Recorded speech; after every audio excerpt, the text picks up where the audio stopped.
You've got... there was also... Razor asked about, cash shops and stuff.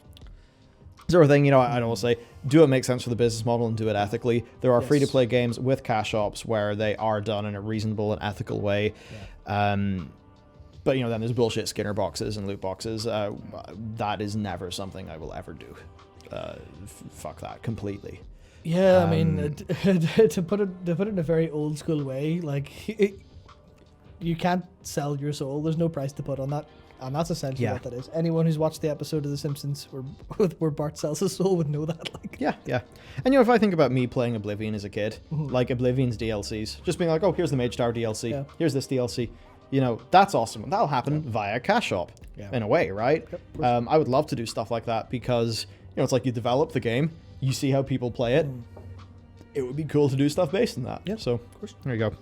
Yeah, there's no... We've got a question from Joshua, who says, the theological effects of Shadowlands is major. When people discover their beliefs are wrong, what will they do? Will Blizzard even address this? Oh.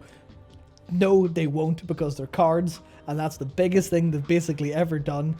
We've talked about this in the office at length, specifically me and Jared, where it's like, right, you go back to Azeroth after this happens, you're like, oh yeah, sure, didn't your Johnny die the other week? I was just talking to him in the Shadowlands. And you're like, what?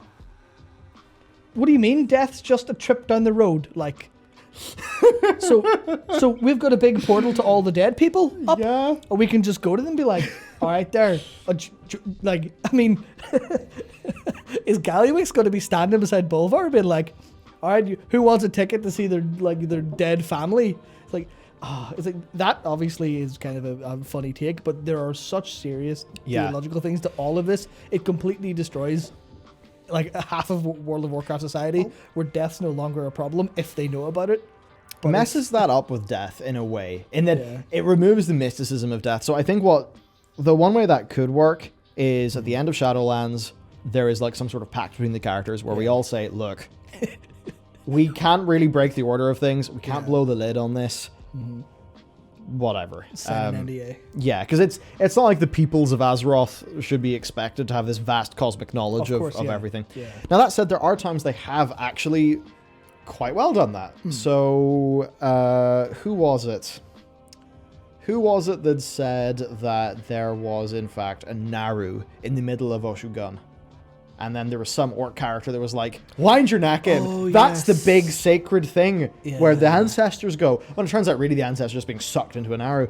But you know what I mean, right? No, not at all. It was Velen to somebody. Yeah, there was something like that where there was outrage at the idea of crossing that boundary. And there was something between Velen and Taronda.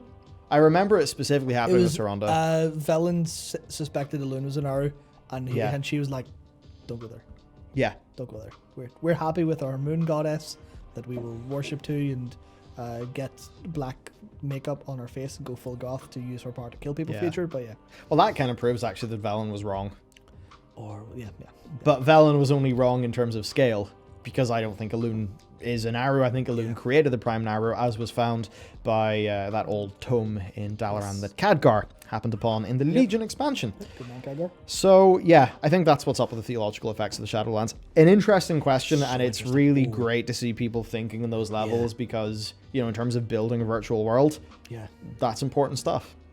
People know death barely or matters less or has a mechanic to it. They're like, all right, can we not just keep everybody here forever? And you're like, no. Yeah. I mean, we could, but so that is problems. Yeah, we've got, from Christian, who said, gentlemen, the screen share is stuck in Wowhead. And in fact, for them, it still will be stuck in Wowhead because I imagine it hasn't changed. But thank you for super chatting. We will endeavor to get that fixed. Sweehost did add a follow-up there. I just think Shadowlands breaks the lore. If people knew their actions led to different parts of heaven, everyone would devote their life to different things to go a specific part of the Shadowlands. I think that is... I love how you think, Sweehost. That is a really smart way of analyzing the situation here. You are completely right, and I think that is why, sort of as we just said, there needs to be some sort of NDA that everybody signs at the end of Shadowlands, where we're like, the whole system and culture to everything gets destroyed if we let people know. Because it's like, if your actions in life, the whole point is that, you go to the right place based on what you did, but if you you know, if you could target a particular afterlife, it would basically defeat the entire purpose. Yeah. So, yeah. I mean, without getting too deep into it, I mean, what do you call it? Our existing idea of heaven being a couple of Christian religions kind of have the same safeguards built in, whereas like, you know, you can't just like, you have to actually believe. You can't just do good stuff and get up there. So all that stuff kind of exists there. So I can easily see how that would happen in World of Warcraft in Azeroth. And then you'd imagine a bunch of like, because depending on how that gets out, like knowledge wise, you'd probably have a load of different like cults popping up that are like different ways. Yeah. So that'd be super interesting, but like a little bit out of Blizzard scope to effectively deal with.